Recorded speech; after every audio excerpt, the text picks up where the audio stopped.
tous et bienvenue sur les petits papiers d'Ilse. Ilse, c'est moi, enfin je m'appelle Judith, je suis démonstratrice Stampin' Up dans le nord de la France, près de Lille. Aujourd'hui j'ai choisi de vous montrer comment réaliser cette carte-ci que je trouve très jolie, j'aime beaucoup le papier de série design. Alors j'en ai fait une autre version aussi avec une bande un peu plus sur le côté qui permet d'avoir plus de place pour écrire. En fait mon objectif aujourd'hui c'est de vous montrer comment réaliser ici ce découpage partiel avec un poinçon framelit. Pour réaliser cette carte, j'ai découpé une base de carte aux dimensions classiques. Elle mesure 14,85 cm sur 21 et donc j'ai marqué un pli à 10 cm et demi.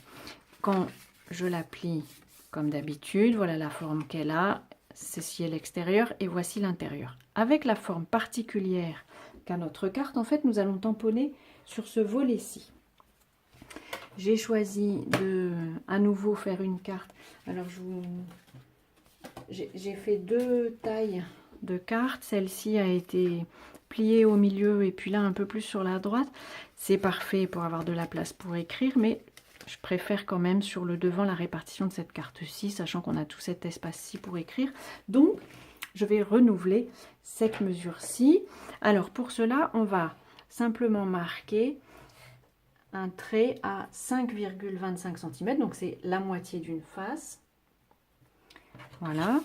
Et pour pouvoir tamponner en étant sûr de ne pas laisser trop de traces de crayon, je vais simplement marquer le haut et le bas avec ma règle en T. Le motif, je vais le tamponner avec ce joli tampon que vous allez découvrir dans le nouveau catalogue de Noël, pardon, automne-hiver, pas printemps-été. Et je vais le tamponner en riche raisin. Donc j'utilise les marques que j'ai placées en haut et en bas.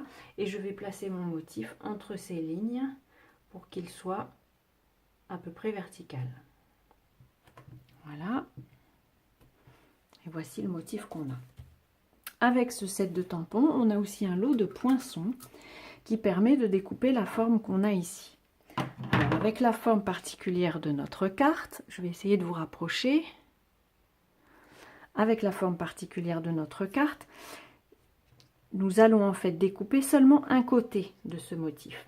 Alors déjà, je vais placer le poinçon.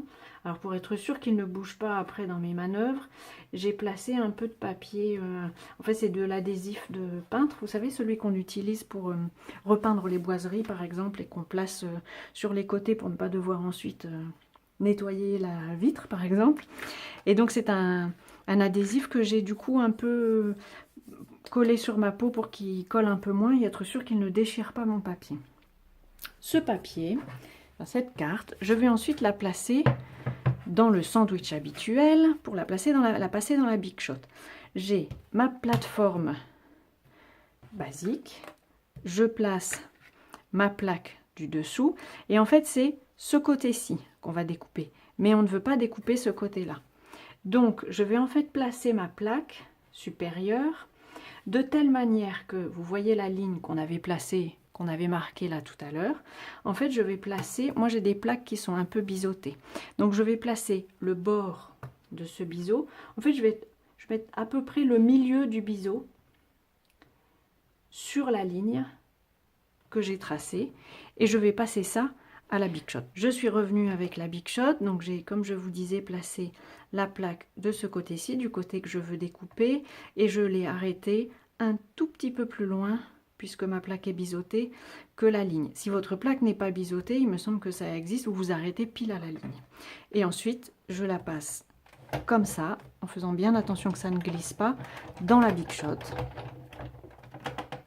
Alors c'est un poinçon, comme vous voyez, vertical. Normalement, c'est pas très recommandé de le passer dans ce sens-là, mais le motif est tel que on ne peut pas trop faire autrement.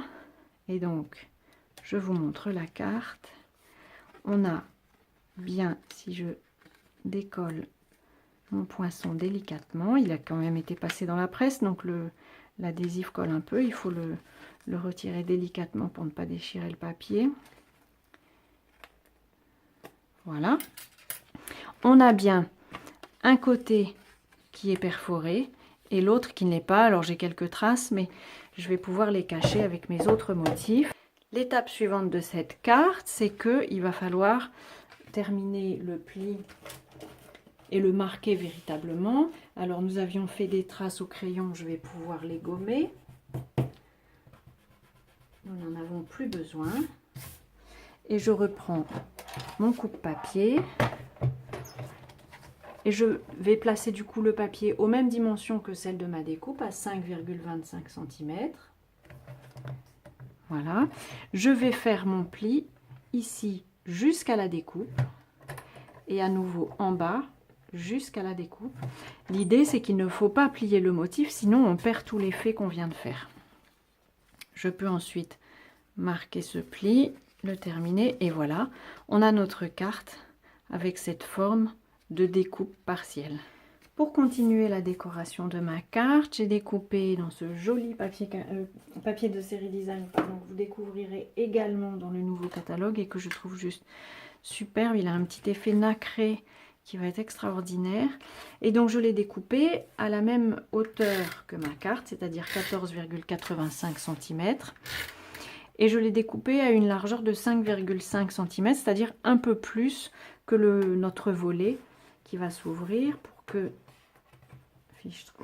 que le motif apparaisse quand la carte est fermée, mais qu'on ait quand même un peu d'espace pour écrire un message. Donc, voilà, cette bande-ci est posée. Je vais tamponner, avant de mettre les décorations, mon message.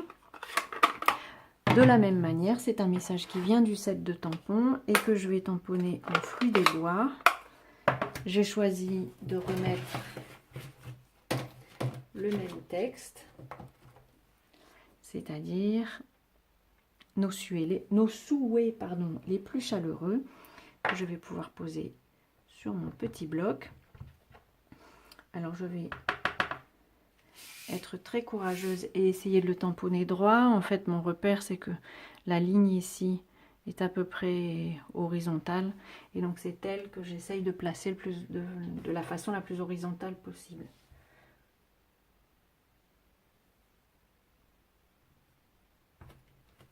Voilà, je suis contente du sens. Et maintenant, je vais pouvoir déposer mes petites fleurs découpées. Je vais pouvoir en mettre comme ça de part et d'autre du souhait. Alors, pour leur donner un peu de volume, vous me connaissez, j'aime utiliser les Stampin' Dimensionals. On a 3 fleurs, il me reste 3 Dimensionals, c'est parfait, c'était écrit. Je colle donc une mousse derrière chaque fleur que je vais ensuite pouvoir placer. Et donc ça ajoute encore à notre effet d'ouverture de la carte, comme ça, que je trouve